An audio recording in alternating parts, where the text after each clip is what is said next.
Victoria Sterling stood before the floor-to-ceiling windows of her office, 60 stories above the city that worshipped her name. The late afternoon sun cast golden light across her perfectly tailored navy suit, making her appear almost ethereal. But there was nothing heavenly about the woman who ruled Sterling Tower with an iron fist wrapped in designer silk. Merit and dignity, she practiced, her voice carrying the practiced warmth of someone who'd spent years perfecting the art of sounding sincere. These are the values that define us. These are the principles upon which we build our legacies. Behind her, 3 assistants scrambled with tablets and folders, their nervous energy filling the spacious office. One adjusted the lighting for tonight's gala photographs. Another confirmed the seating arrangements for the 3rd time that hour, and the youngest intern stood frozen near the door, afraid to breathe too loudly. Naomi Brooks, Victoria's event organizer and closest thing to a confidant, entered carrying a cream-colored folder. At 39, Naomi had mastered the art of anticipating Victoria's needs before they were spoken. She'd worked for Victoria for 12 years, and in that time, she'd witnessed the woman's brilliance and her cruelty in equal measure. "The final guest list, Miss Sterling," Naomi said, placing the folder on a glass desk. Victoria didn't turn from the window. "Any surprises?" "Your ex-husband confirmed his attendance. He's bringing Cassandra Winters." Victoria's reflection in the glass showed the briefest flicker of something sharp crossing her features. Cassandra Winters, the 26-year-old supermodel who'd graced every magazine cover this year. Of course Marcus would bring her. He'd always had a talent for choosing the most public ways to wound her. "How delightful," Victoria said, her voice dripping with practiced indifference. "Make sure they're seated where the cameras can capture every moment of their happiness. I want the world to see how completely unbothered I am." Naomi made a note on her tablet, though she recognized the venom beneath Victoria's composed exterior. Tonight wasn't just another charity gala. Tonight was Victoria's stage to prove she remained untouchable, even as her personal life crumbled in tabloid headlines. 3 floors below, in the dim parking garage that smelled of concrete and exhaust fumes, Elijah Carter hummed an old Ella Fitzgerald tune while polishing the already spotless limousine. The maintenance crew had forgotten to detail it again, but Elijah didn't mind. There was something meditative about the work, something honest in the simple act of making something shine. He moved with the quiet efficiency of someone who took pride in his work, no matter how invisible it made him. At 33, Elijah had learned that true dignity wasn't found in titles or recognition. It lived in the small choices, the moments when no one was watching, the decision to do something right simply because it was right. "Hey, Carter," a security guard named Tommy called out from the entrance booth. "You know you don't have to do that yourself, right? That's why we got the detail guys." Elijah smiled without looking up. "I know, but if I want it done right, might as well do it myself." Another guard, Marcus, a different Marcus than Victoria's ex-husband, laughed warmly. "Man, you're too good for this place. When you gonna stop driving rich folks around and do something for yourself?" "Maybe I already am," Elijah replied, his voice carrying a quiet certainty that made the guards exchange curious glances. A sleek Mercedes pulled up, and a couple in expensive athleisure were stepped out. The woman, dripping in diamonds despite her supposedly casual outfit, pulled a $50 bill from her Hermes bag. "For your trouble," she said, extending it toward Elijah with the kind of smile that expected gratitude. Elijah straightened, meeting her eyes with calm respect. "That's kind of you, ma'am, but I'm just doing my job. No trouble at all." The woman blinked, surprised. Her husband chuckled and guided her toward the elevator. When they were out of earshot, Tommy whistled low. "You just turned down $50 like it was nothing." "Some things aren't for sale," Elijah said simply, returning to his polishing. The guards shook their heads, amused and puzzled in equal measure. They'd worked security for years, watching drivers come and go, most of them hungry for tips and recognition. But Elijah Carter was different. He carried himself like a man with nothing to prove and everything to protect. Upstairs, Naomi found herself in the executive break room, pouring coffee she didn't want just to have a moment away from Victoria's intensity. Two major donors stood near the window, their voices low, but not quite low enough. "I heard Victoria has something special planned for tonight," the first one said, a silver-haired man whose family fortune came from pharmaceutical patents. "Special how?" asked his companion, a woman whose tech startup had made her billions before 30. "Apparently she likes to pick someone at these events. Someone to embarrass. Makes her feel powerful, I suppose. It's become a bit of a tradition." The woman laughed uncomfortably. "You can't be serious. That's incredibly cruel." "Cruel?" The man shrugged. "That's just Victoria. You don't get to where she is by being nice. Besides, the people who attend these things know what they're signing up for. It's all part of the show." Naomi gripped her coffee cup tighter, her knuckles going white. She wanted to believe it was just gossip, just bitter speculation from people who resented Victoria's success. But deep down, in the place where truth lived uncomfortably, Naomi suspected there might be something to it. She'd seen Victoria's cruelty before, dressed up as wit and packaged as entertainment for the wealthy elite.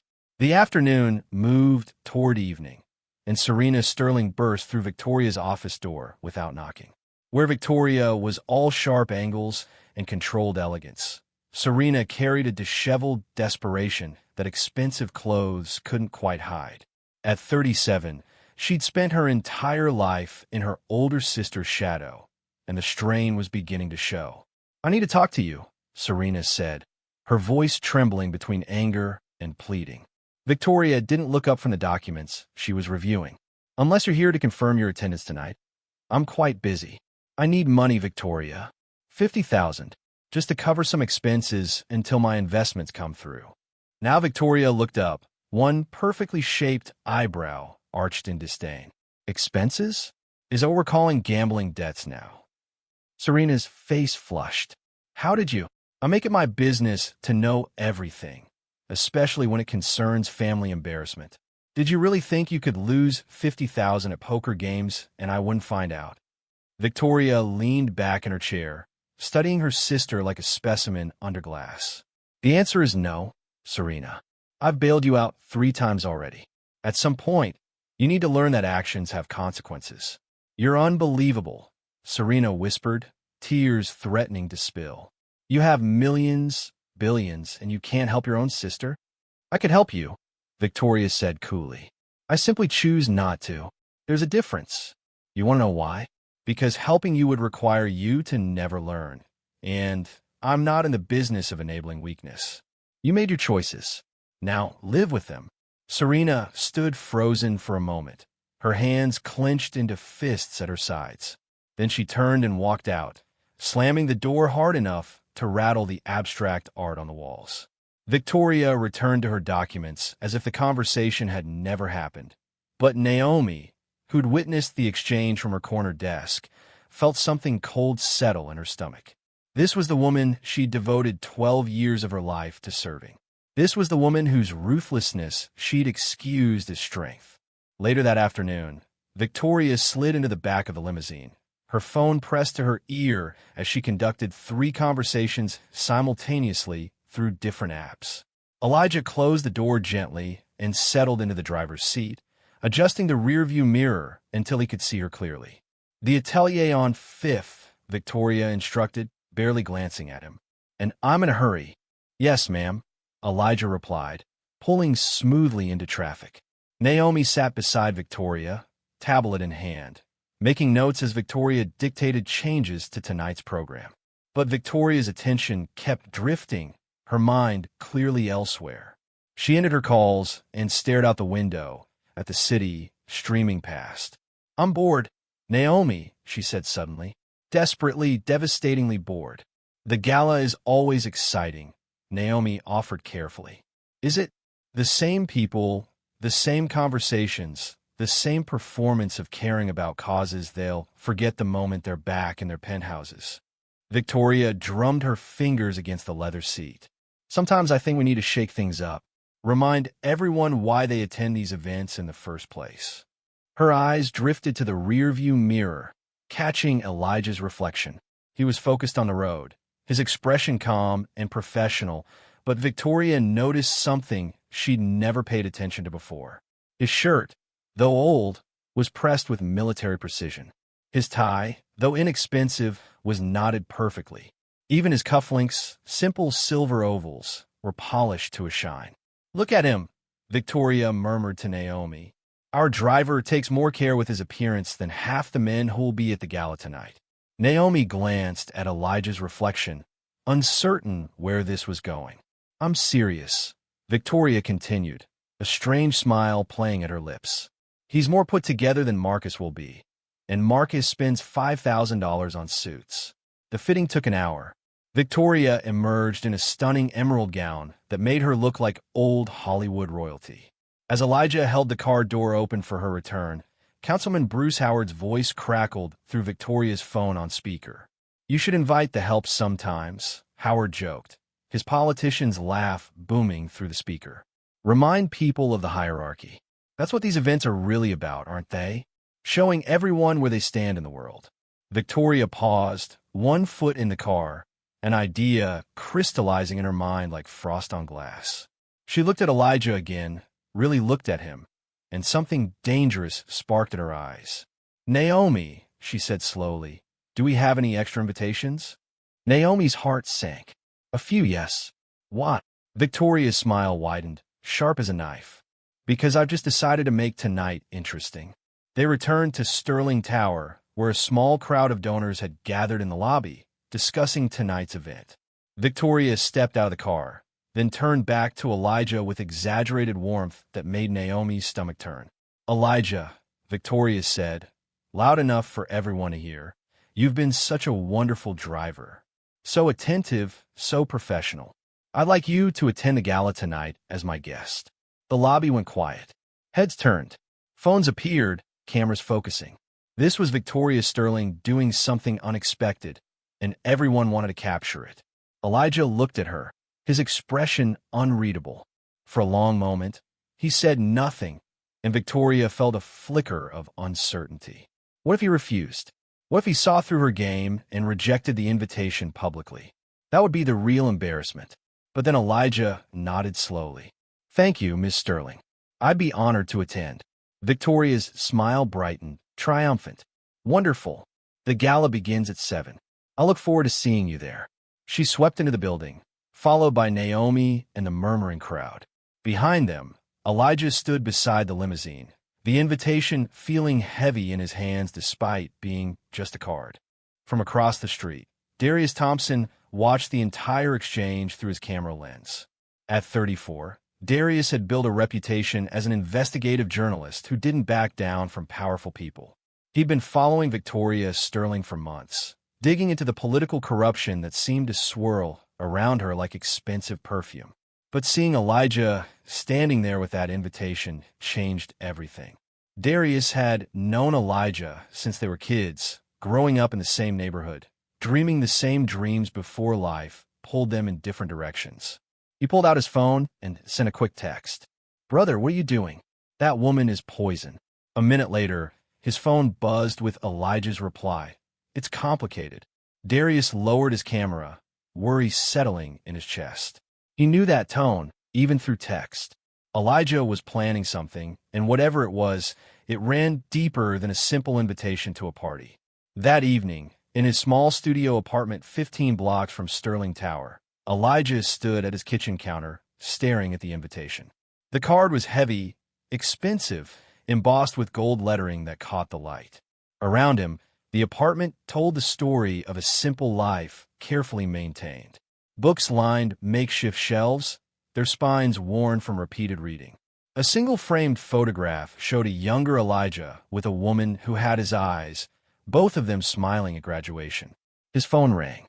Mrs. Chan from next door, though her voice came muffled through the thin walls before he even answered.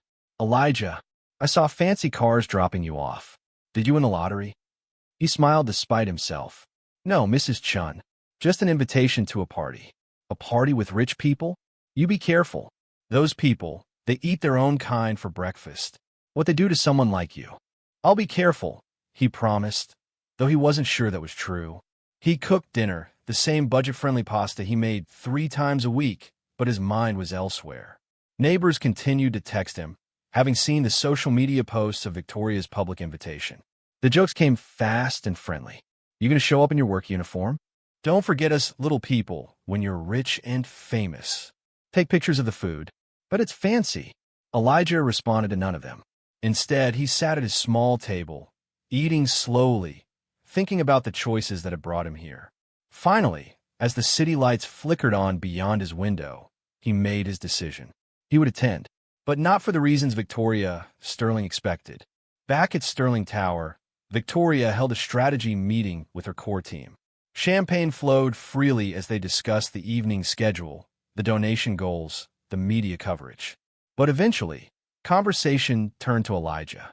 "Do you really think he'll come?" asked a marketing director whose job security depended on keeping Victoria entertained. "Oh, he'll come," Victoria said confidently. "He said he would, and he seems the type to keep his word. The question is what he'll wear." Laughter rippled around the conference table. Someone suggested he'd show up in his driver's uniform. Another predicted a rented tux that didn't quite fit. They painted pictures of his awkwardness, his discomfort, the perfect icebreaker for a long evening of pretension. "It'll be good for him," Victoria declared, silencing the laughter. "Exposure to this world. Seeing how the other half lives. Consider it educational." Only Naomi stayed quiet, her champagne untouched. She'd seen this before, or something like it. 3 years ago, Victoria had invited a janitor to a corporate dinner as a supposed gesture of appreciation. The evening had ended with the man in tears, humiliated by jokes he didn't understand and conversations designed to exclude him. He'd quit the next day. Naomi had told herself that time it was different, that the man had been too sensitive, that Victoria's intentions were good, even if the execution was flawed. But watching Victoria now, seeing the gleam in her eyes as she anticipated Elijah's discomfort, Naomi couldn't maintain the illusion anymore. When the meeting ended and people filed out, still laughing, Naomi stayed behind. "Victoria," she said quietly, "what are you really trying to do tonight?" Victoria looked at her, surprised by the question. "I'm hosting a charity gala, same as every year. With Elijah. What are you trying to do with him?" For a moment, Victoria's mask slipped, and Naomi saw something ugly beneath it. But then the composure returned, smooth as silk. "I'm giving him an opportunity. If he's embarrassed, that's not my fault. That's just reality showing him where he belongs." Naomi left without another word, but as she rode the elevator down to the garage level, she made a decision. She would warn him. She would give Elijah Carter the chance Victoria never intended him to have. The morning sun painted Elijah's apartment in shades of gold as he stood before his closet, considering his options. Most of his clothes were simple, practical, the wardrobe of a man who'd learned to find dignity in simplicity. But tucked in the back, wrapped in protective plastic, hung a suit he hadn't worn in years.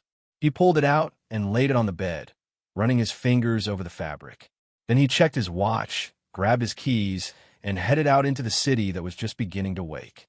The tailor shop sat on a quiet street in a neighborhood that gentrification hadn't quite reached. The sign above the door read, "Alterations and Repairs," in faded letters. But inside, the smell of fabric and careful craftsmanship filled the air. An elderly woman looked up from her sewing machine as the bell chimed. "Professor Carter," she said, her face lighting up before her expression shifted to confusion. "I'm sorry. I meant. It's all right, Mrs. Patterson," Elijah said gently. "Just Elijah now. I haven't been a professor in a long time." She set down her work, studying him with eyes that had seen decades of human nature pass through her shop. "But you could have been. Everyone said you were brilliant.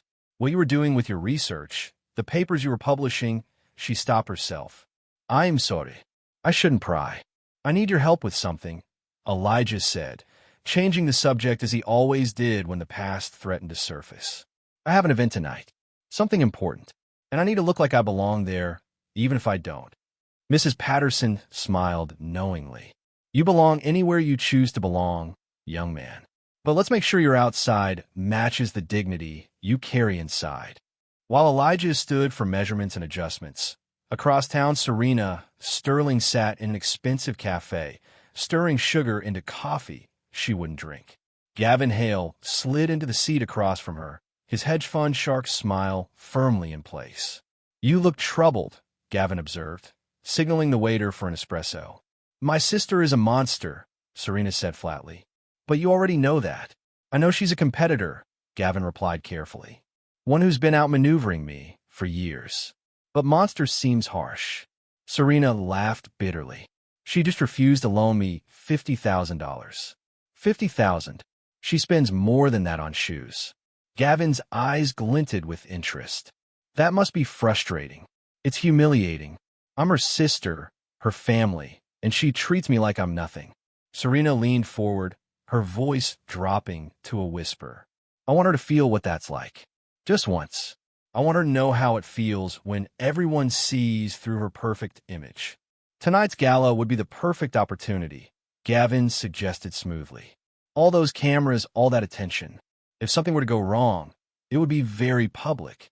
Serena met his eyes, understanding passing between them. But they each held back their true intentions. Serena wanted her sister humbled, brought down from the pedestal she'd built. Gavin wanted Victoria's business connections destroyed, her influence shattered so he could step into the vacuum she'd leave behind. "What did you have in mind?" Serena asked.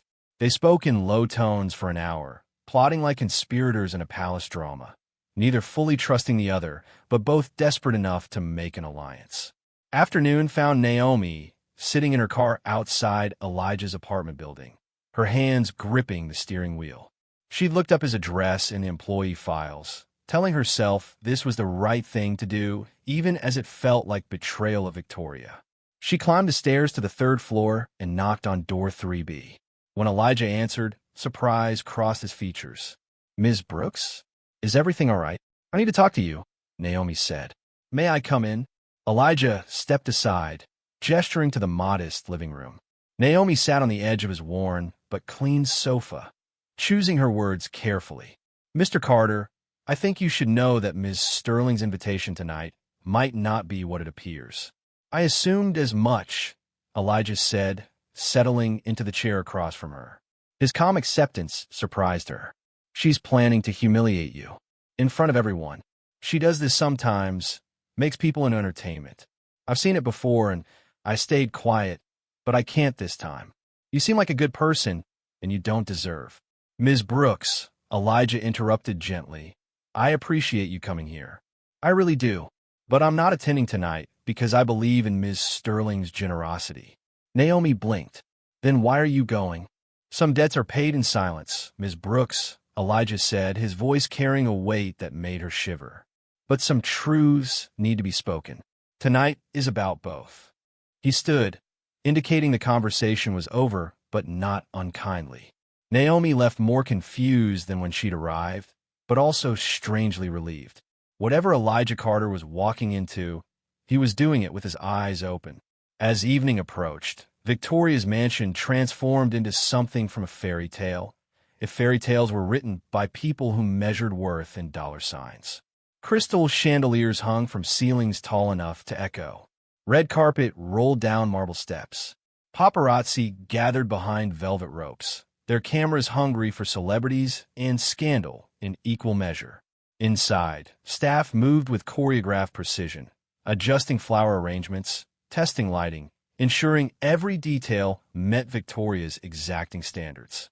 Naomi oversaw it all with her usual efficiency, but her mind kept drifting to Elijah's apartment, to his cryptic words about debts and truth. She caught two servers whispering near the kitchen. "I heard the boss lady invited her driver as a joke." "No way. That's cruel even for her. $20 says he doesn't even show up. 30 says he comes in his work clothes." Naomi wanted to stop them, to defend either Victoria or Elijah, but found she couldn't defend either position honestly. Instead, she walked away, checking her phone compulsively as if answers might arrive through digital messages. Across town, Darius Thompson sat in a cramped office surrounded by filing cabinets and coffee cups, digging through old university records he'd obtained through a source who owed him a favor. He was looking for connections between Victoria Sterling and political corruption, following money trails and document signatures. But he found something else entirely. A disciplinary hearing from 12 years ago. A whistleblower complaint filed by Professor Melody Carter regarding financial mismanagement and embezzlement. And there, buried in the witness statements, a name that made Darius's blood run cold. Victoria Sterling, graduate student, providing testimony that contradicted Professor Carter's evidence. The professor had been discredited, blacklisted, her career destroyed. And Victoria had graduated 6 months later with honors, immediately hired by Councilman Howard's office in a position that paid 3 times what a normal entry-level job offered. Darius picked up his phone and called a colleague who worked the university beat. "I need everything you can find on Melody Carter. Former professor, whistleblower, disappeared from academia about 12 years ago." "That's oddly specific. What's the angle?" "I think Victoria Sterling helped destroy her career. And I think that woman's son has been driving Victoria around for the past 2 years without saying a word." "That's insane. Why would he do that?" "That's what I'm trying to figure out." While Darius dug deeper into the past, that past sat in a small apartment watching the evening news. Melody Carter, 58 years old with gray threading through her dark hair, saw coverage of tonight's charity gala. When the anchor mentioned Victoria Sterling's name, Melody's hand froze on her coffee cup. "Tonight's event is expected to raise millions for educational initiatives," the anchor continued. "Sterling, known for her philanthropy and business acumen, has become a fixture of high society." Melody turned off the television, her hands trembling. She'd spent 12 years trying to forget that name, trying to rebuild a life from the ashes of her destroyed career. She'd lost everything: her position, her reputation, her research, her future. And for what? For telling the truth about money being stolen from scholarship funds meant for students who needed them most. Her phone rang. Elijah's name appeared on the screen. "Mom," he said, his voice warm but careful, "I need to tell you something. I'm attending Victoria Sterling's charity gala tonight." Silence stretched between them like a bridge over dark water. "Elijah," Melody finally whispered, "why would you do that?" "Because running from the past hasn't healed either of us. Because she needs to be reminded of what her success cost. And because I need to stop being afraid of the truth. She'll destroy you the way she destroyed me. She already tried, Mom. The day she helped ruin your career, she destroyed my future too. But I survived. We both did. And tonight, I'm going to show her that survival looks like strength, not defeat." After they hung up, Melody sat in the growing darkness of her living room, memories flooding back. The hearing, the accusations, the colleagues who'd abandoned her, the press that had painted her as a bitter woman making false claims.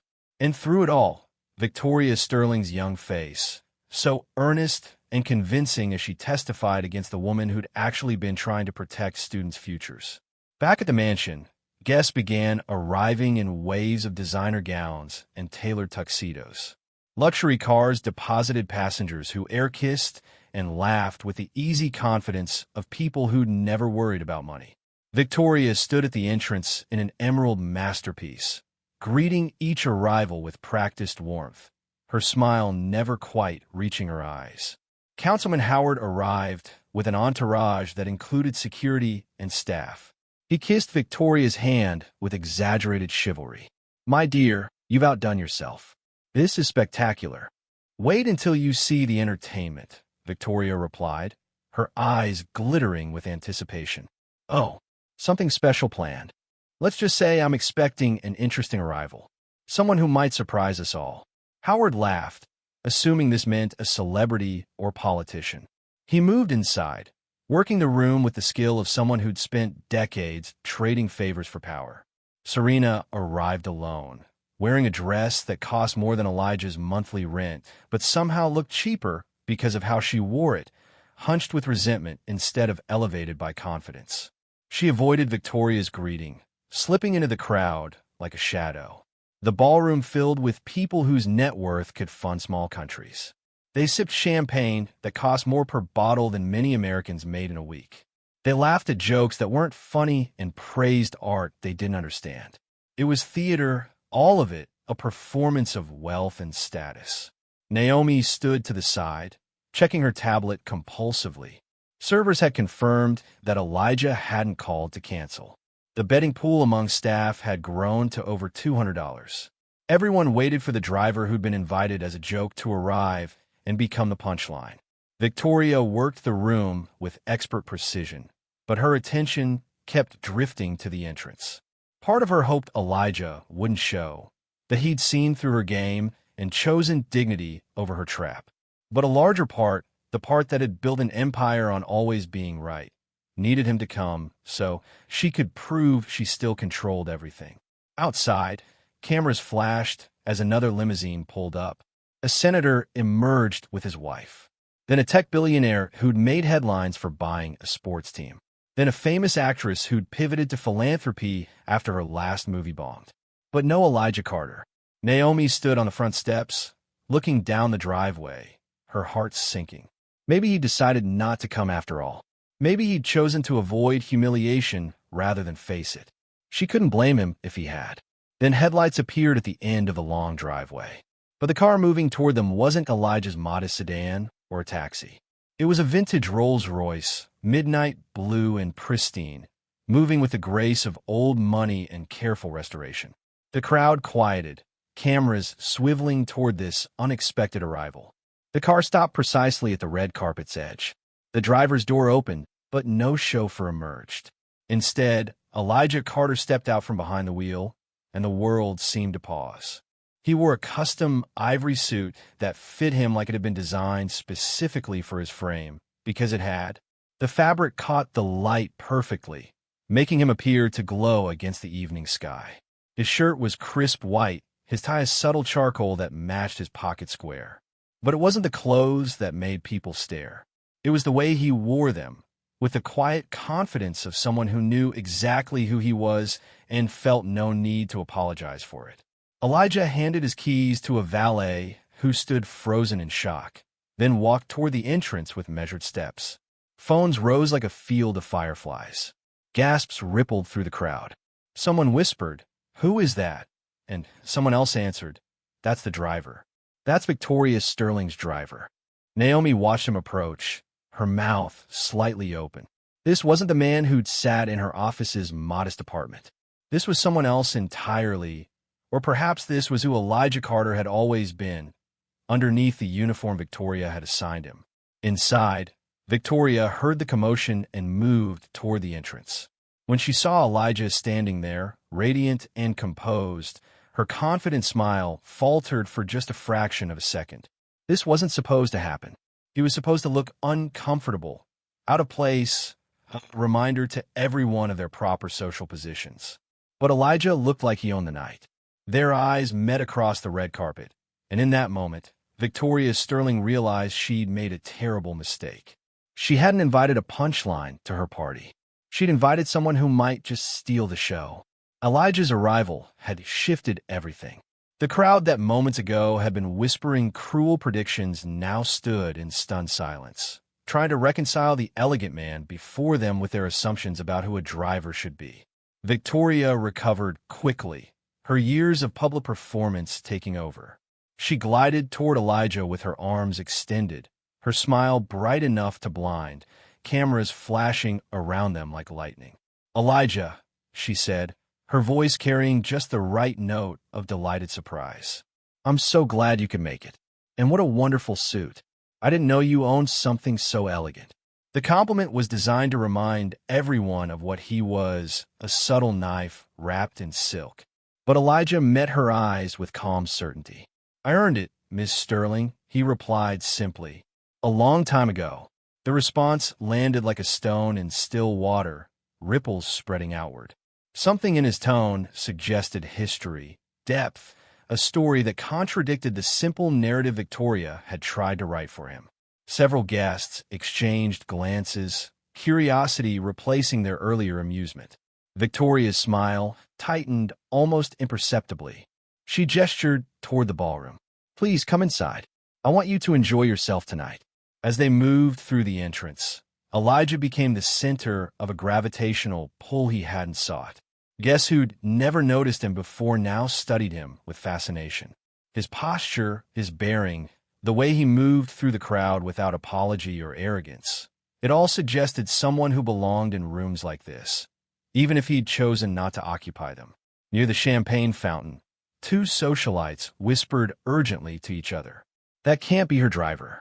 He must be someone important she knows. No, I've seen him before. He does drive for her. But look at him. That's not rental clothing. That suit was made for him. Maybe he's a secret investor? Old money gone quiet. Or royalty traveling incognito.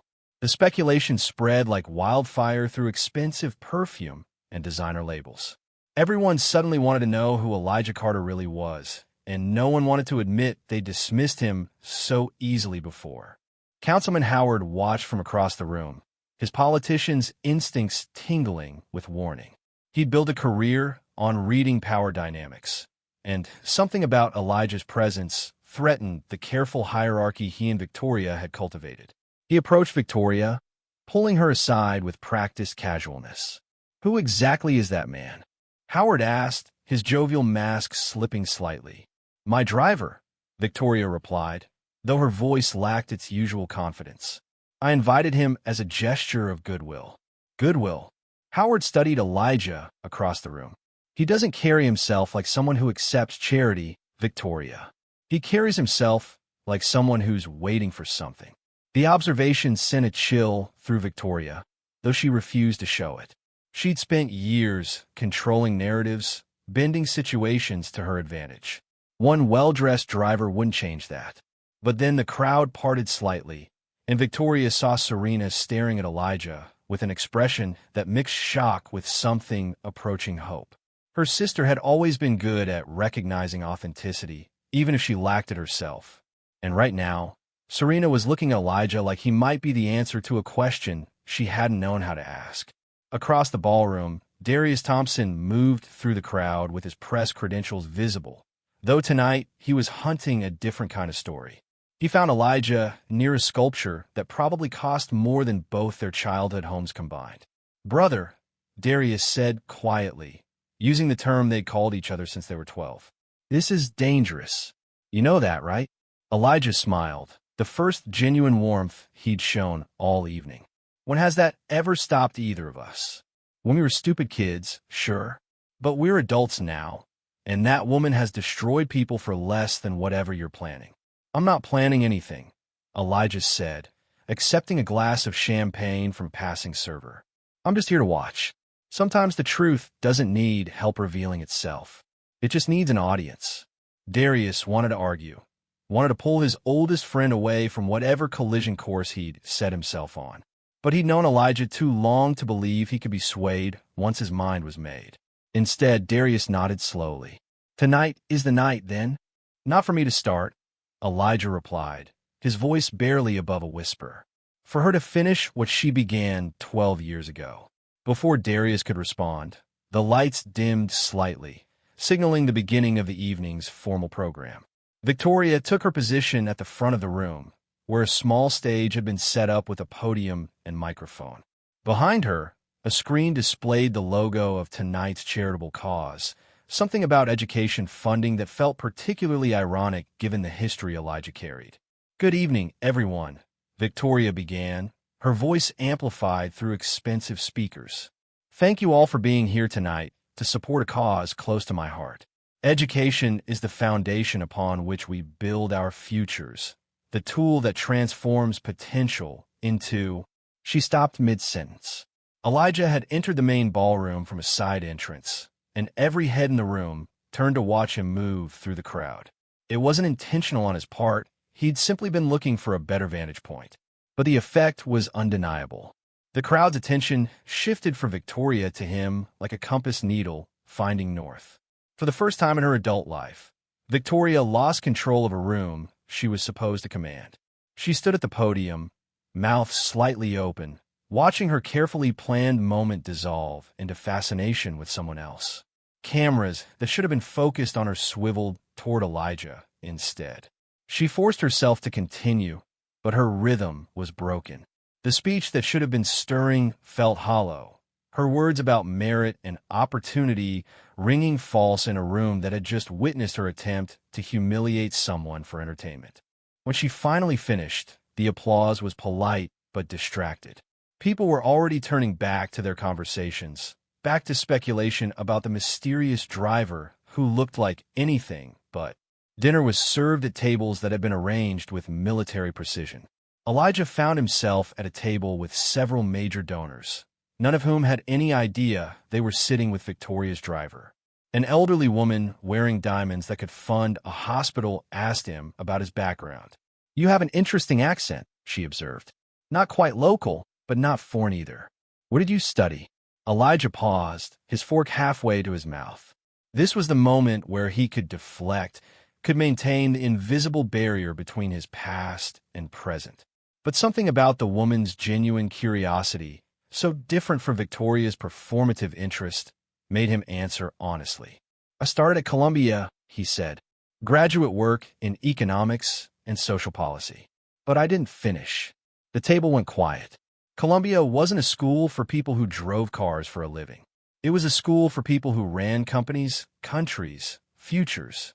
"Why didn't you finish?" another donor asked, a tech entrepreneur who'd made billions before 30.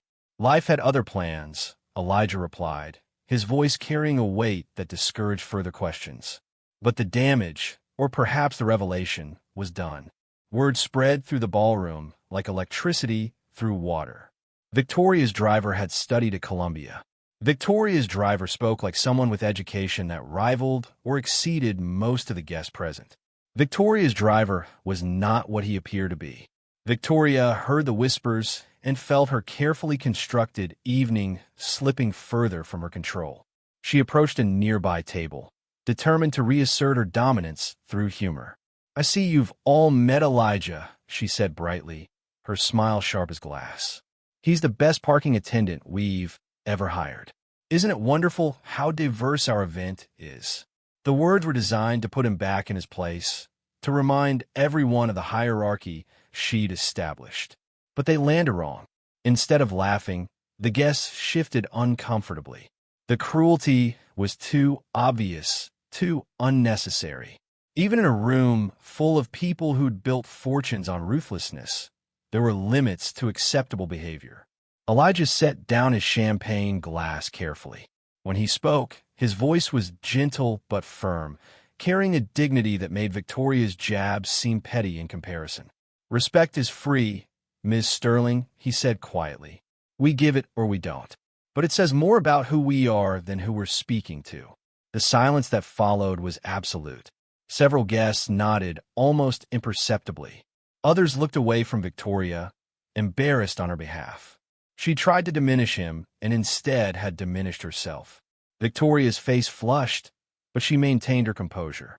She laughed as if Elijah had made a charming joke and moved away, but her hands trembled slightly as she accepted another glass of champagne from a server. Naomi watched the entire exchange from her position near the kitchen entrance. For years, she'd told herself that Victoria's sharp edges were necessary, that success required a certain ruthlessness. But watching her employer try and fail to humiliate a man whose only crime was accepting an invitation, Naomi felt something crack inside her carefully constructed justifications. Near the bar, a donor who'd been at the event for 20 years leaned toward his wife and whispered, "Carter. That last name sounds familiar. Didn't there used to be a Professor Carter at the university? The one who made all those accusations about financial misconduct." His wife frowned, thinking, "You're right. What was her first name? Mary? Melody?" She claimed someone had been stealing scholarship funds. There was a big investigation, but nothing came of it. She lost her position, I think. It was quite the scandal. The man pulled out his phone, searching quietly while pretending to check messages. Within moments, he found articles from 12 years ago. Professor Melody Carter, whistleblower, discredited. And there, buried in one article about the investigation's resolution, a quote from a graduate student who'd testified against her, Victoria Sterling. His eyes widened. He showed his wife the screen. She gasped softly, then looked across the room at Elijah with new understanding. The whisper started small, just that one couple. But in a room full of people whose business was information and influence, secrets didn't stay secret for long. By the time dessert was being served, at least a dozen people had made the connection or were close to making it. Victoria sensed the shift in the room's energy, but couldn't identify its source. People were looking at her differently, with something that might have been suspicion or curiosity or both. She cornered Serena in a hallway, her composure cracking. "What's happening?" Victoria demanded. "Why does everyone keep whispering and looking at me?" Serena, emboldened by champagne and years of resentment, smiled coldly. "Maybe they're finally seeing you clearly. Maybe your perfect mask is slipping." "What are you talking about? That man you invited to humiliate? The one you thought would be your evening's entertainment? People don't see in the way you do, Victoria. They see someone with dignity. Someone who makes you look small by comparison." Serena leaned closer, her voice dropping to a whisper. "And some of them are starting to remember things. Things about a professor who got destroyed. Things about who helped destroy her." Victoria's face went pale. "You don't know what you're talking about, don't I? I may be weak and irresponsible in your eyes, but I'm not blind. I watched you for years, watched how you climbed over anyone who got in your way. I just never knew you did it to him." Serena gestured toward the ballroom, where Elijah stood talking quietly with a group of fascinated donors. "That was a mistake, Victoria. Some people don't stay buried." The evening had moved past dinner into the socializing phase, where real business happened in quiet corners and whispered conversations. Elijah stood on a balcony overlooking the mansion's garden, breathing in night air that smelled of jasmine and expensive cigars. He wasn't alone long. Councilman Howard stepped out, closing the glass door behind them with deliberate care. The affable politician's mask had vanished, replaced by something harder and more calculating. "I need to know something," Howard said without preamble. "Who exactly invited you to this level of society?" Elijah turned to face him, his expression calm. "Ms. Sterling did. You were on the phone when she made the decision, if I recall correctly. Something about reminding people of hierarchies?" Howard's jaw tightened. He'd forgotten about that call, forgotten his careless joke that Victoria had taken seriously. Now it seemed less like a joke and more like a mistake that was unraveling carefully maintained structures. "What do you want?" Howard asked bluntly. "Money? A position? Everyone wants something. Truth always finds its way home, Councilman," Elijah replied softly. "That's all I want. For truth to arrive where it belongs." "That sounds like a threat." "It's a fact. Threats require intention. I'm just here to watch what happens when the past catches up to the present." Howard stepped closer, his voice dropping to a harsh whisper. "I've destroyed people who try to threaten me. People with more power and connections than some driver with a Columbia education he never finished." "Then you have nothing to worry about," Elijah said, his calm unwavering. "If you've done nothing wrong, the truth can't hurt you."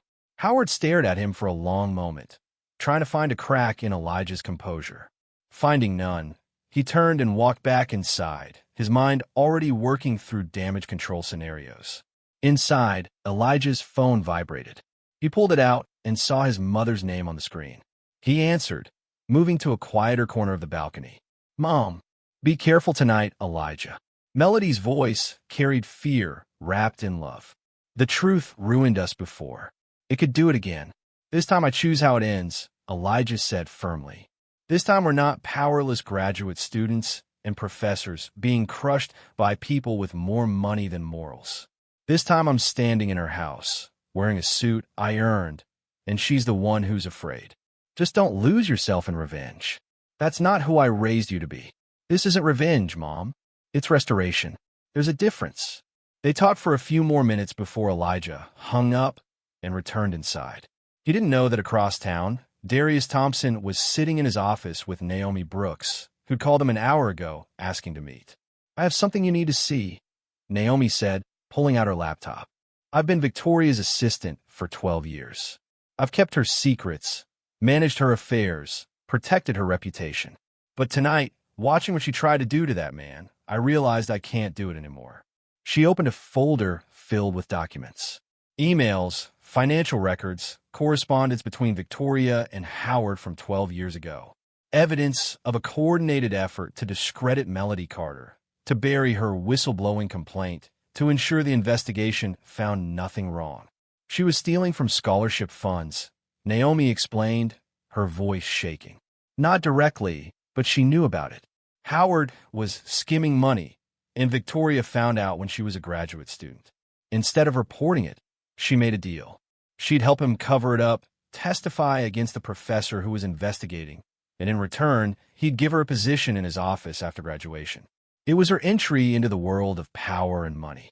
Darius stared at the screen, his journalist's mind already organizing the information into a story that would explode like a bomb in the city's political and social circles. "Why are you showing me this now?" he asked. "Because Elijah Carter deserves justice. Because his mother deserves her reputation back. And because I'm tired of being complicit in cruelty." Naomi closed the laptop. "I know you're his friend. I know you've been investigating Victoria, and I know this could bring down everything she's built. I'm giving you permission to use all of it." Darius nodded slowly. "This will destroy her. Maybe.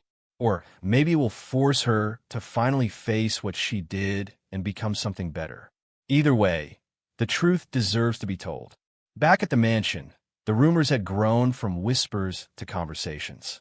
Small groups clustered together, comparing notes and sharing information they discovered about the Carter family and Victoria's past. The wealthy elite loved nothing more than watching one of their own fall from grace, especially someone who'd always seemed too perfect, too controlled. Victoria felt the walls closing in, but didn't know why. She pulled several loyal donors aside, trying to steer conversations back to the charity, to the cause, to anything other than the mysterious driver who'd stolen her evening. But it was too late. The narrative had escaped her control. She found herself alone in her study, having excused herself under the pretense of an important call. In reality, she needed space to breathe, to think, to figure out how everything had gone so wrong.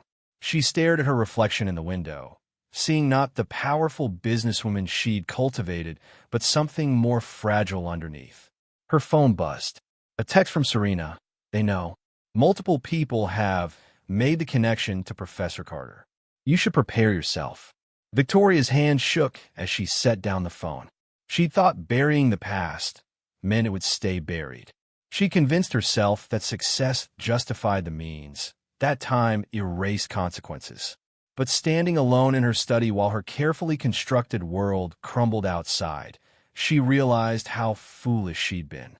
A soft knock on the door made her jump. Naomi entered without waiting for permission. "Did you destroy their family?" Naomi asked, her voice quiet but firm. "The Carters. Did you help Howard cover up his theft? Did you testify against an innocent woman to advance your own career?"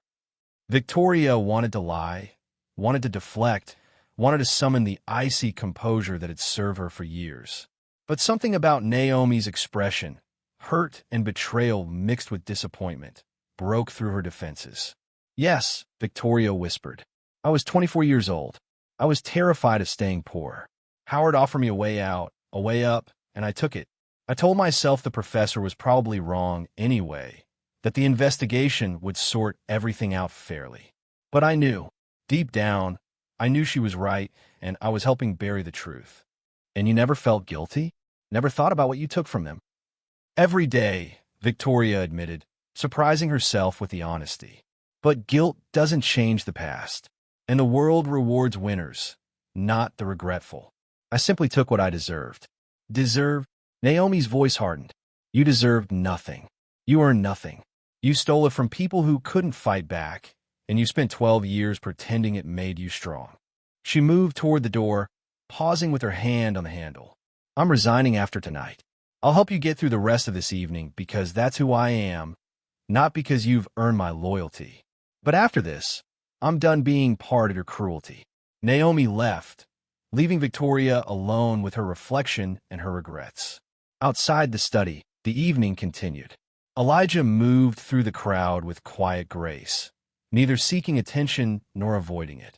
When a donor's elderly mother asked him to dance, he accepted with genuine warmth, leading her through a simple waltz that melted the hearts of everyone watching. Victoria emerged from her study in time to see them dancing, to see the tenderness in Elijah's expression as he helped the woman navigate the floor despite her age. Jealousy twisted in her chest, sharp and unexpected.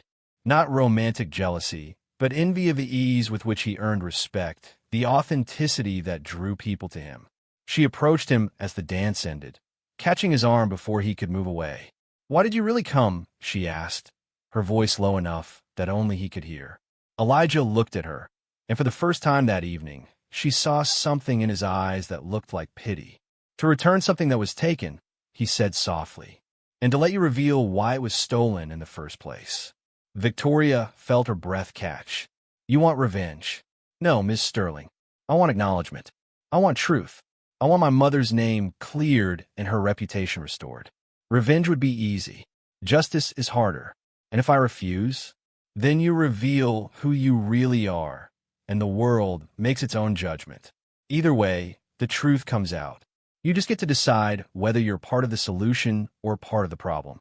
He walked away, leaving Victoria standing alone in the middle of her crowded ballroom, surrounded by hundreds of people and feeling more isolated than she'd ever been in her life. She finally understood. Elijah hadn't come to destroy her. He'd come to give her a choice. And that choice would define not just this night, but everything that came after.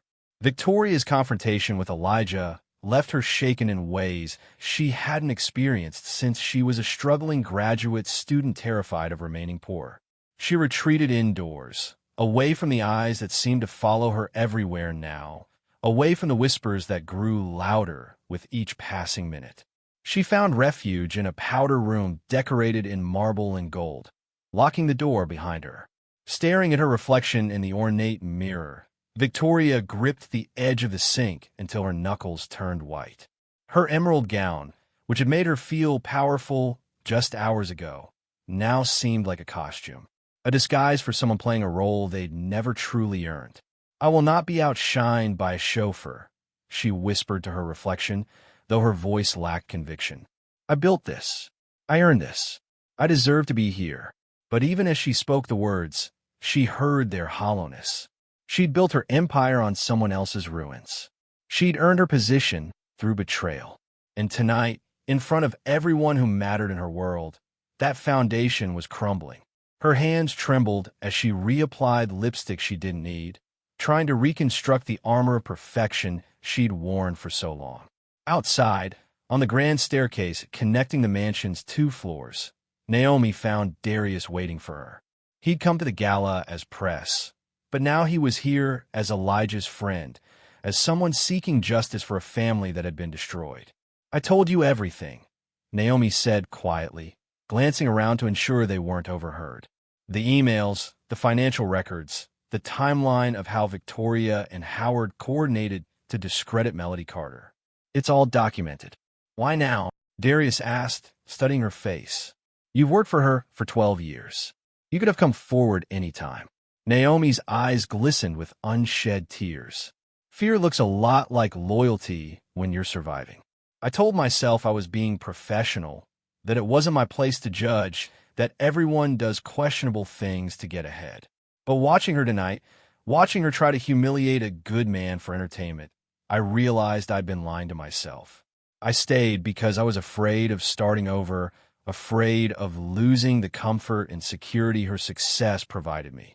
And now I'd rather be poor and honest than wealthy and complicit." Naomi straightened her shoulders, a weight lifting even as her future became uncertain. "Do what you need to do with that information. Elijah and his mother deserve their truth told."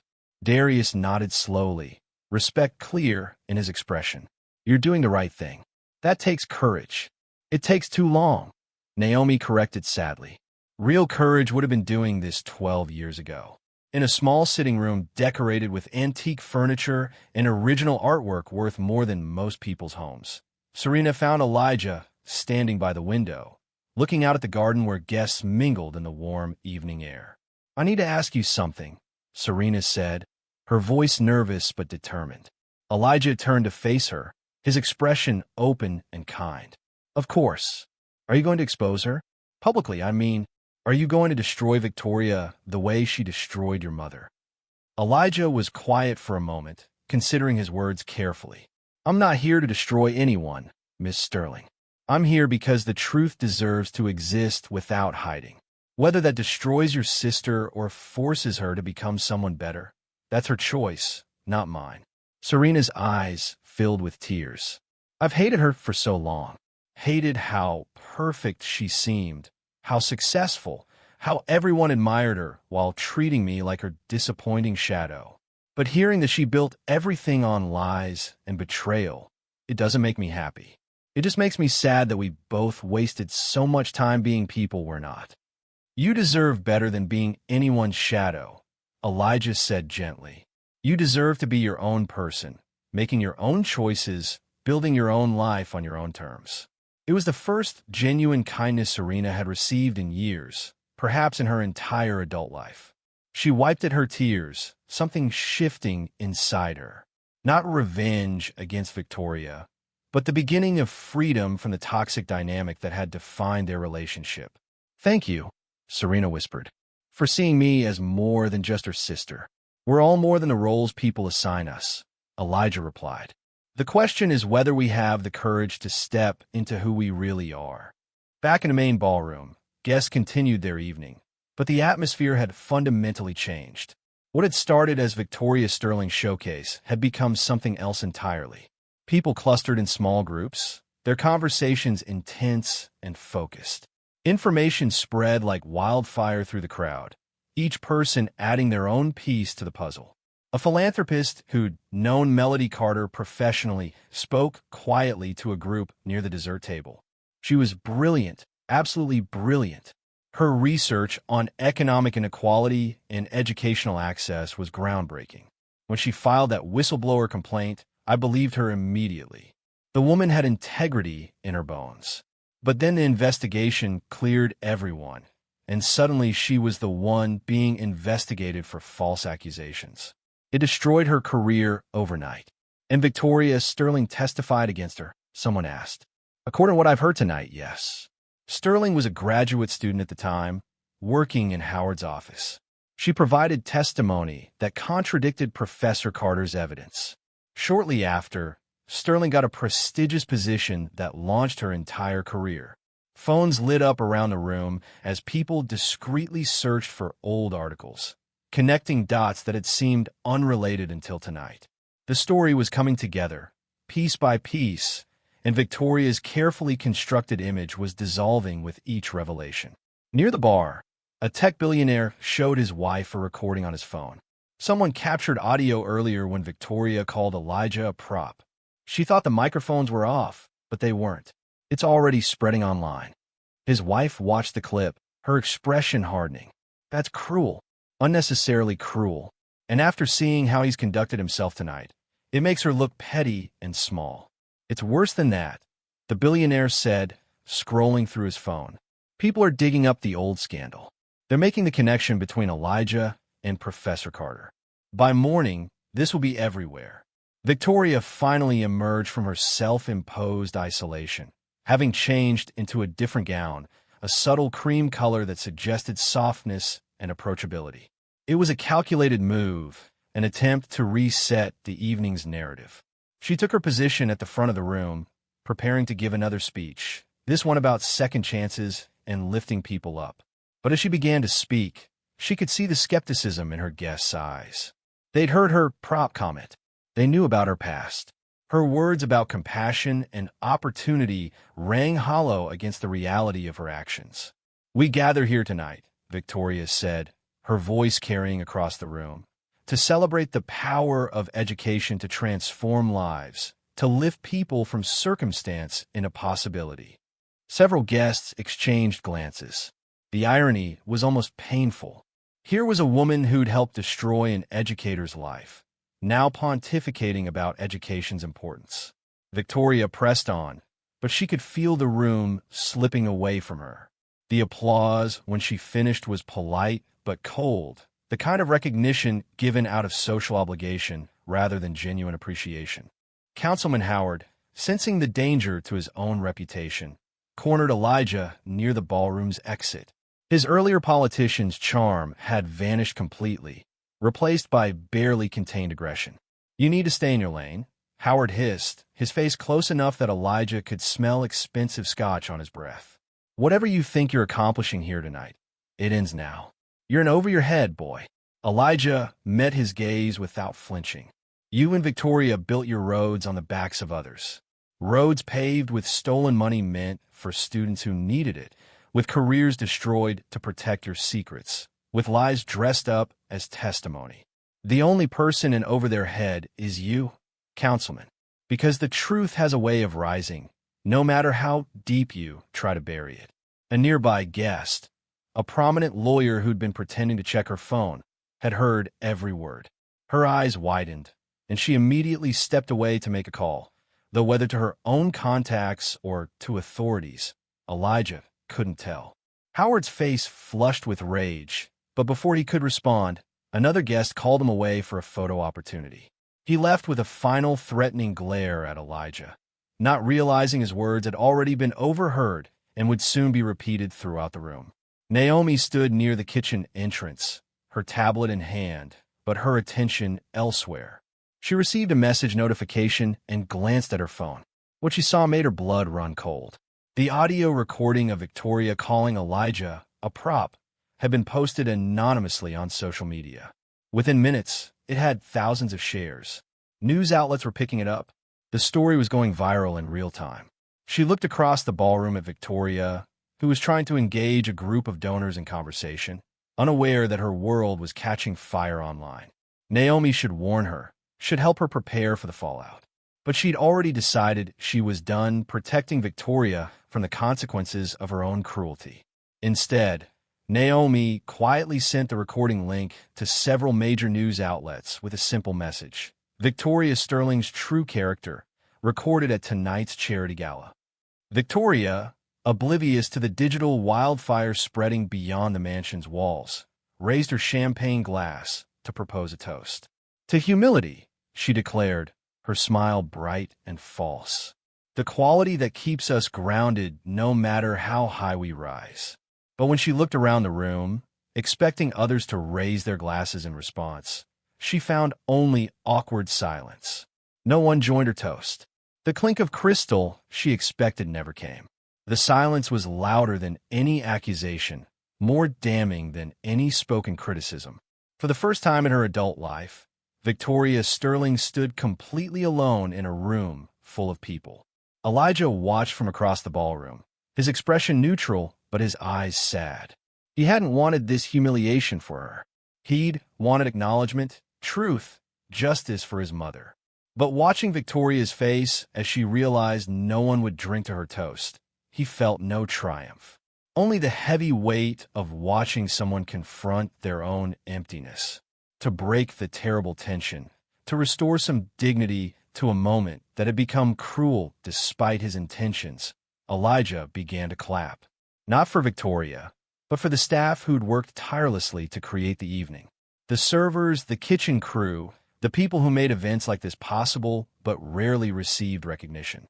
To the people who make tonight possible, Elijah said, his voice carrying clearly across the silent room. The ones who work without recognition, who serve without expectation of praise, who do their jobs with dignity regardless of whether anyone notices. The room erupted in applause, genuine and enthusiastic. Staff members throughout the mansion stopped their work, surprised and touched by the recognition. Some wiped away tears. Others smiled with gratitude. Naomi found herself weeping silently, overwhelmed by the simple grace of the gesture. Respect was all she'd ever wanted from Victoria, and Elijah had given it freely to everyone who'd earned it through honest work. Victoria stood frozen, her untouched champagne glass still raised, watching as the room honored everyone except her. She finally lowered her glass, her hand shaking, and whispered to Serena, who'd approached cautiously. This was never about embarrassing him. He came to teach me something. Serena looked at her sister, seeing vulnerability there for the first time in years. Or to remind you of what you took, she replied softly. Not from him, from yourself. You traded your integrity for success, and tonight you're finally seeing the cost. Victoria's eyes glistened, but she refused to let tears fall. Not here, not in front of everyone. But she knew Serena was right. Elijah hadn't come for revenge. He'd come to hold up a mirror, and Victoria finally saw what she'd become. The evening had progressed past the point of careful social performances.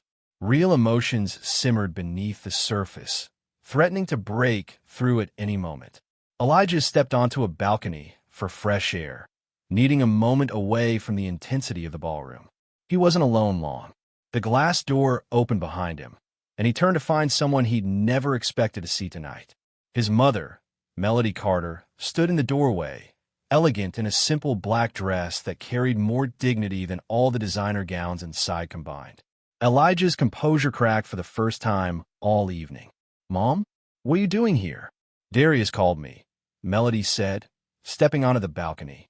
"He said you needed me, and that it was time I stopped hiding from the woman who tried to destroy me." The ballroom had noticed the new arrival. Guests parted instinctively, sensing something important was happening. Whispers spread like ripples on water. Those who'd made the connection to the old scandal recognized Melody's name, recognized the significance of her presence. Victoria engaged in awkward conversation with donors who could barely hide their judgment, looked toward the balcony. When she saw Melody Carter standing there, the blood drained from her face. For a moment, she looked like she might actually faint.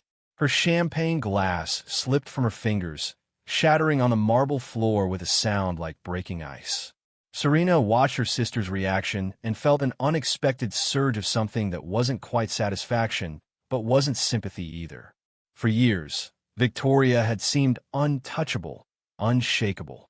Now she looked terrified, and Serena realized she'd been waiting for this moment without knowing it. Elijah gently took his mother's arm. "You didn't have to come. This wasn't your battle to fight." "Yes, it was," Melody replied firmly. "I let fear silence me for 12 years. I let them take my voice, my career, my reputation, and I accepted it because fighting seemed too hard, too painful. But watching you stand up tonight, watching you face her with dignity instead of rage, I realized I needed to do the same.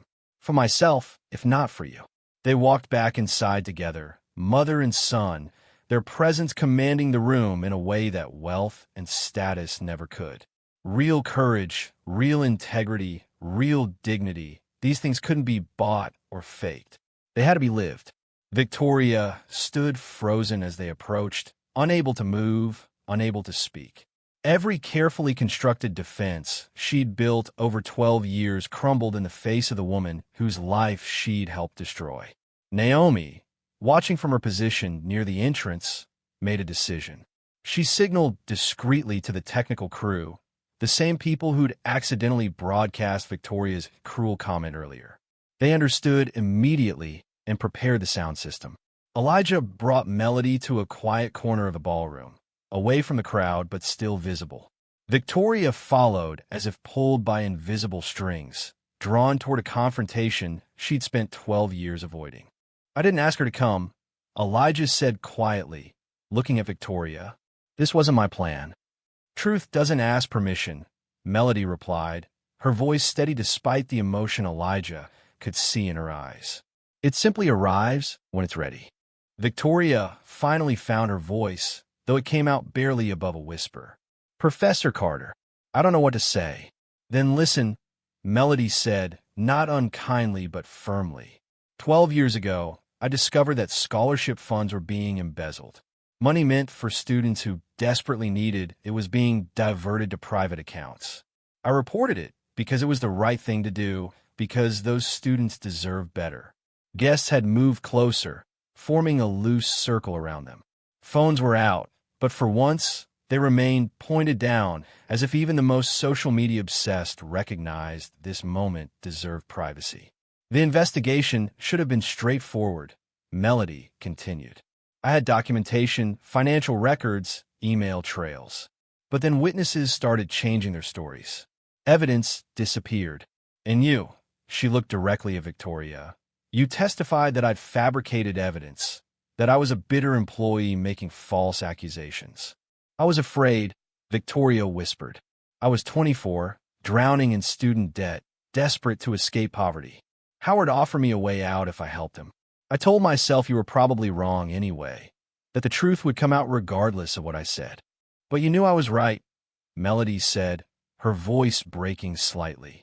You knew those students were being robbed, and you chose your career over their futures. Victoria's face crumpled, tears finally breaking through. Yes, I knew, and I've regretted it every single day since. But regret doesn't change what I did. It doesn't give you back your career, your reputation, your research. It doesn't give Elijah back the future he sacrificed to support you after I helped destroy your income. The revelation that Elijah had given up his own education hit the room like a physical blow. Gasps rippled through the crowd. This wasn't just about a destroyed career. This was about a family's entire trajectory, altered by one person's selfish choice. Elijah spoke for the first time, his voice gentle but clear. I was 3 semesters away from my PhD. I was researching economic inequality and educational access, following in my mother's footsteps. But when she lost everything, when she was blacklisted from teaching and couldn't find work, I couldn't justify staying in school while she struggled. So I left. I drove cars, worked security, took whatever jobs I could find to support us both. And I never wanted that, Melody added, her own tears flowing now. I never wanted my son to sacrifice his dreams for my fight. But he did it anyway, because that's who he is. That's the kind of man I raised, despite everything you and Howard tried to take from us. Victoria sank into a nearby chair, no longer able to stand under the weight of what she'd done. What do you want from me? Money? I'll give you whatever you need. A public apology? I'll make one right now. Just tell me how to make this right. You can't buy forgiveness, Melody said, not cruelly but truthfully.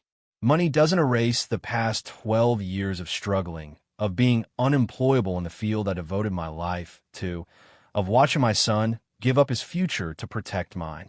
Then what? Victoria looked up, her perfect makeup streaked with tears. What can I possibly do? Elijah knelt beside Victoria's chair, meeting her eyes at the same level. A public acknowledgement, not of me, but of her. Tell the world that Professor Melody Carter was right, that she was destroyed for telling the truth, and that you helped bury that truth to advance your own career. Use your platform, your influence, your resources to restore her reputation and give her the chance to teach again. And if I do that, everything I've built collapses. My business relationships, my social standing, my political connections. Then it was built on sand, Elijah interrupted gently. And maybe it's time to build something real instead. You get to decide, Miss Sterling. You can keep living the lie and watch it slowly destroy you. Or you can tell the truth and discover who you might become without the weight of deception. Serena, who'd been watching from nearby, stepped forward.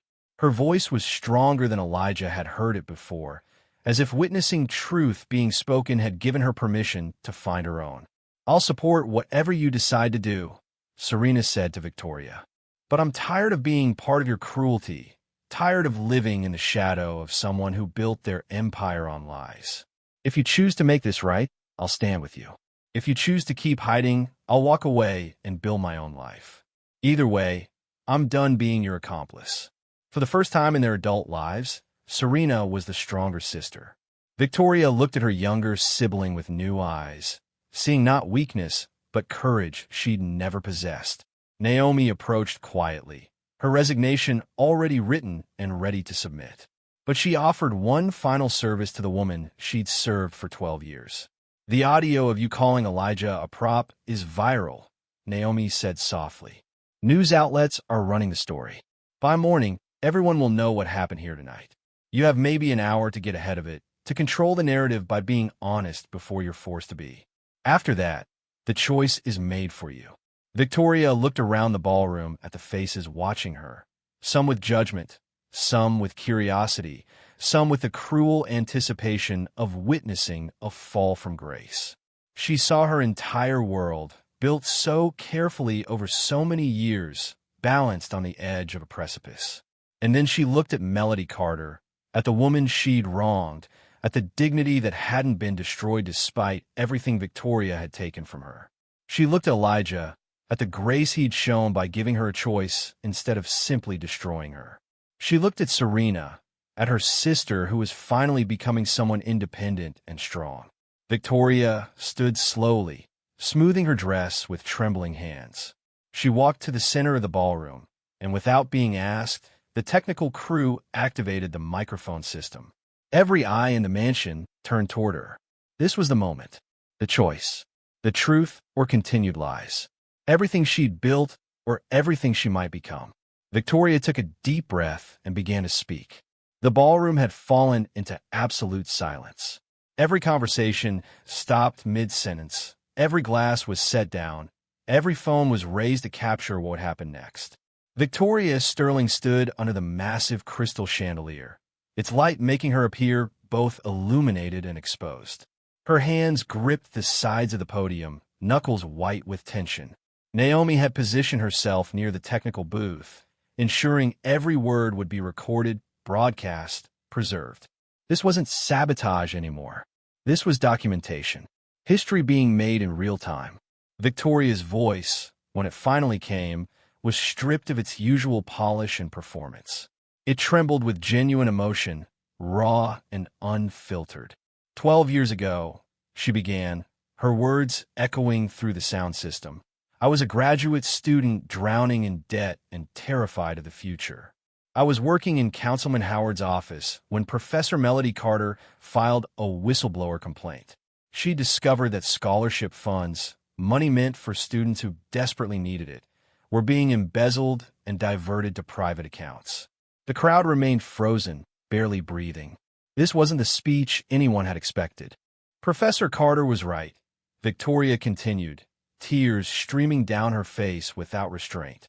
She had evidence, documentation, proof of financial misconduct. And I knew she was right because I'd seen the same irregularities she'd reported. But instead of supporting her, instead of adding my voice to hers and helping those students, I made a choice. The wrong choice. The selfish choice. She paused, looking directly at Melody, who stood with Elijah's hand on her shoulder. Councilman Howard offered me a deal. If I testified against Professor Carter, if I claimed her evidence was fabricated, he would give me a prestigious position after graduation. He would launch my career. He would give me everything I thought I wanted. And I took the deal. I stood in front of an investigation committee and I lied. I destroyed the credibility of a woman who was trying to do the right thing. Also, I could advance my own career. Gasps rippled through the crowd. Some people had suspected, had put pieces together throughout the evening, but hearing Victoria confirm it herself carried devastating weight. Because of my testimony, the investigation cleared Howard and his associates. Professor Carter was discredited, blacklisted, unable to find work in her field. Her career was destroyed. Her reputation was ruined. And her son, Elijah Carter, Victoria gestured toward him, was forced to abandon his own doctoral research to support her. He gave up his future to protect his mother from the consequences of my betrayal. Cameras flashed like lightning. Journalists in attendance typed frantically on their phones. The story was going global in real time, spreading across social media platforms faster than Victoria could speak. Councilman Howard, who'd been trying to quietly slip toward the exit, found his path blocked by several guests who'd heard his earlier confrontation with Elijah. His face had gone from red with anger to pale with fear. His political career was ending before his eyes. I've spent 12 years building an empire on that foundation of lies, Victoria said, her voice breaking. I've pretended to care about education while knowing I helped steal from students. I've lectured about integrity while lacking any of my own. And tonight, I invited a good man to this event intending to humiliate him, to make him into entertainment, never realizing that he was the son of the woman I'd destroyed, never imagining that my cruelty would finally force me to face what I'd done. Melody wiped tears from her eyes, but they weren't tears of bitterness. They were tears of release, of finally hearing the truth spoken aloud after years of being called a liar. I cannot undo the past, Victoria continued. I cannot give Professor Carter back 12 years of her life, 12 years of research and teaching and making a difference. I cannot give Elijah back the education he sacrificed. But I can do this. I can tell the truth. I can use my resources and influence to restore Professor Carter's reputation. I can establish a foundation to support whistleblowers who risk everything to expose corruption. And I can face whatever consequences come from finally being honest about who I've been and what I've done. The silence that followed was profound. Then, slowly, Melody Carter began to walk toward Victoria. The crowd parted like water, creating a path between the two women. When Melody reached the podium, she looked at Victoria for a long moment. "Thank you," Melody said simply, her voice carrying clearly through the microphone. "Not for what you did 12 years ago, but for finally having the courage to admit it. That's not redemption yet. That's just the beginning. But it's a beginning I never thought I'd see." She turned to address the crowd herself. "I never wanted revenge," Melody said. "I never wanted to destroy anyone. I just wanted my name cleared and the chance to do the work I love. To teach, to research, to help students understand the systems that shape their lives. That's all I've ever wanted." A distinguished-looking woman in the crowd stepped forward, her voice carrying authority. "Professor Carter, my name is Dr. Elizabeth Blackwell. I run the Institute for Economic Policy at Riverside University. If you're willing, I'd like to offer you a position leading our new research program on economic inequality and educational access. It's funded by donors who believe in ethical scholarship, and we'd be honored to have someone of your integrity." Melody's hand flew to her mouth, shock and hope flooding her features. "You're serious?"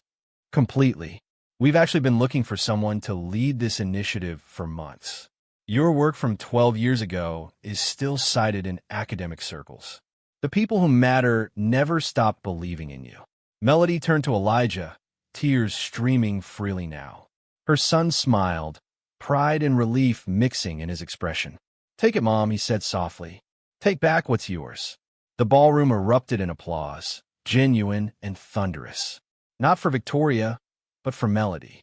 For survival. For integrity. For justice delayed, but finally arriving.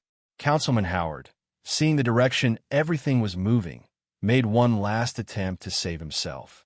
He grabbed a microphone from a nearby server stand. "This is all circumstantial," he began, his politician's smile forced and desperate. "Victoria is clearly having some kind of emotional breakdown. These allegations about financial misconduct were investigated and dismissed years ago." "Actually," Darius spoke up, stepping forward with his phone raised, "I have emails between you and Ms. Sterling from 12 years ago, discussing how to discredit Professor Carter's testimony. I have financial records showing irregular transfers from scholarship accounts to private holdings.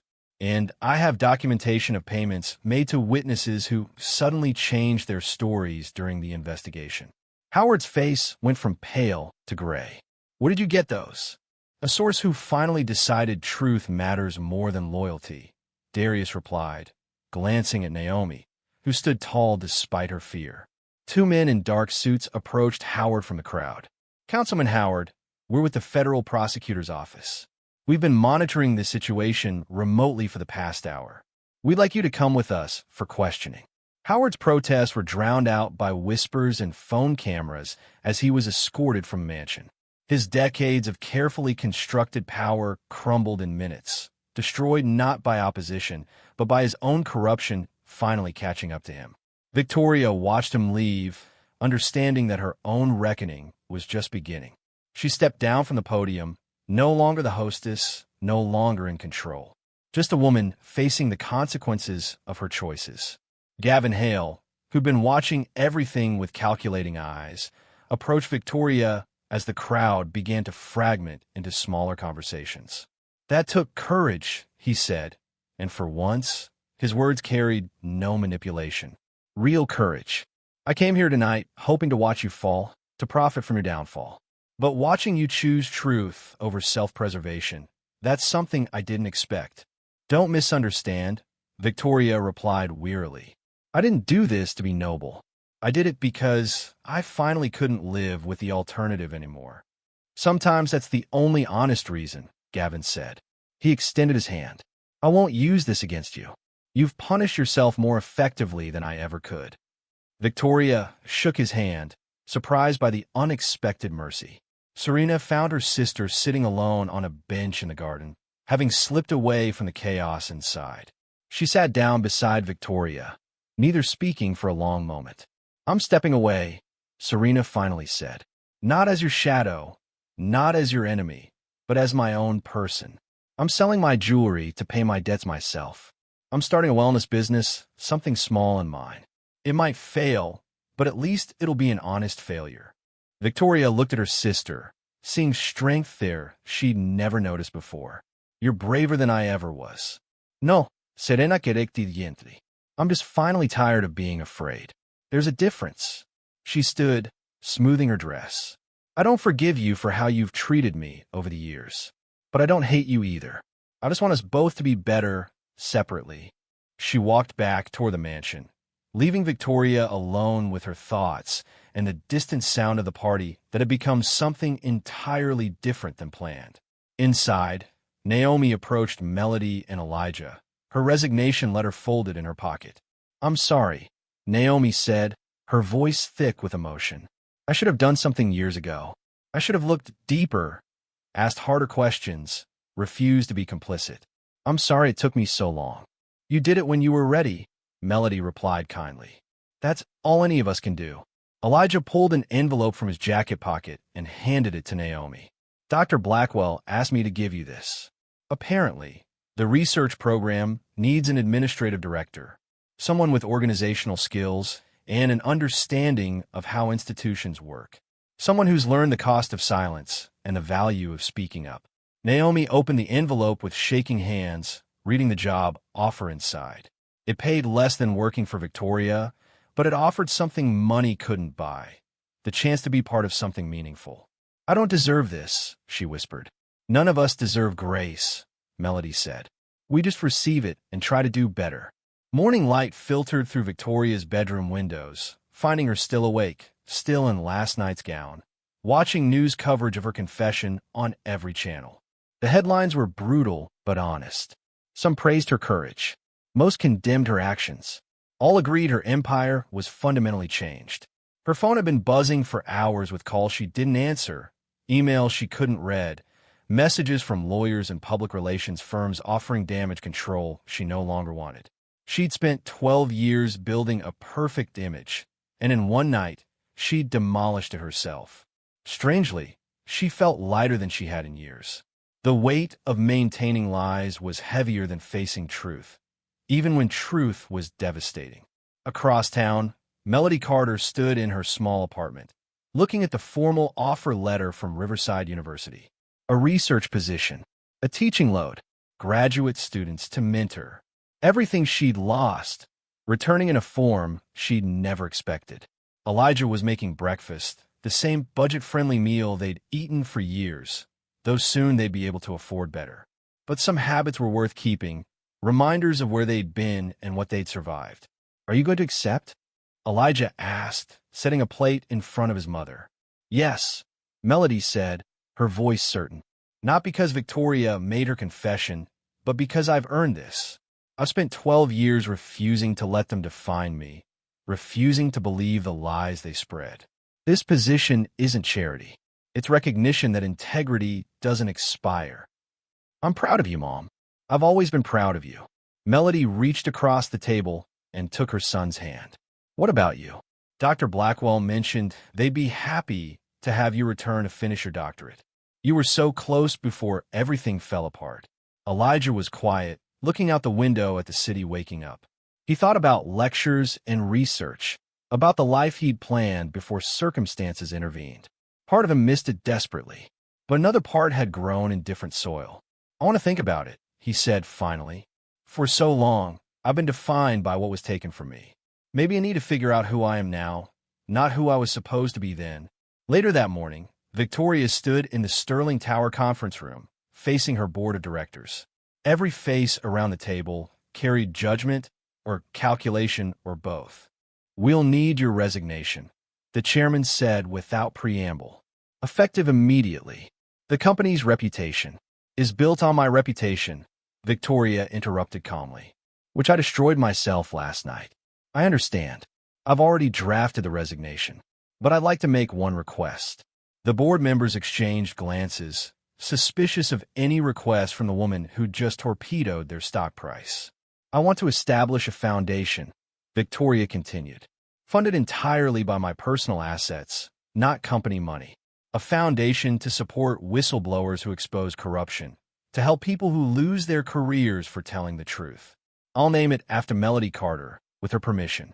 And I'll staff it with people who understand that doing the right thing shouldn't destroy your life. That's admirable, the chairman said carefully, but it doesn't change what you did or the damage to this company. I know. I'm not asking for forgiveness or leniency. I'm just asking for the chance to do something meaningful with what I have left. They deliberated for less than 5 minutes.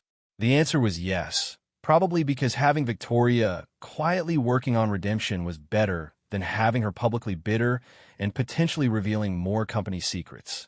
She signed the papers, surrendered her access cards, and walked out of Sterling Tower for the last time as its founder. The reporters waiting outside shouted questions she didn't answer. She simply walked past them with her head up, no longer hiding behind perfect makeup and designer armor. That afternoon, Darius published his full investigation. The article was comprehensive, damning, and fair. It detailed the original embezzlement, the cover-up, Victoria's role, and Howard's corruption. But it also documented Victoria's confession and her first steps toward making amends. The political fallout was swift. Howard faced federal charges. 3 of his associates resigned. The scholarship program was audited and reformed. Students who'd been denied funding 12 years ago were tracked down and offered restitution. The social fallout was mixed. Some of Victoria's friends abandoned her immediately, unable to associate with scandal. Others, surprisingly, reached out with quiet support. Not approval of what she'd done, but acknowledgement that admitting wrongdoing took a different kind of strength. Evening found Elijah in a place he hadn't visited in years, an empty lecture hall at Columbia. He'd called ahead, asked permission to sit in the space where he'd once imagined his future. The university had agreed, curious about the man whose story had become national news. He sat in the back row, looking down at the podium where professors had once challenged him to think deeper, push harder, question everything. The dreams he'd abandoned felt both distant and immediate, like a life that belonged to someone else but still somehow fit. His phone buzzed. A text from Victoria. If you want to return to school, I'll fund it. Not as charity, as the beginning of repayment for what I took from you. He stared at the message for a long time before typing his response. I'll think about it.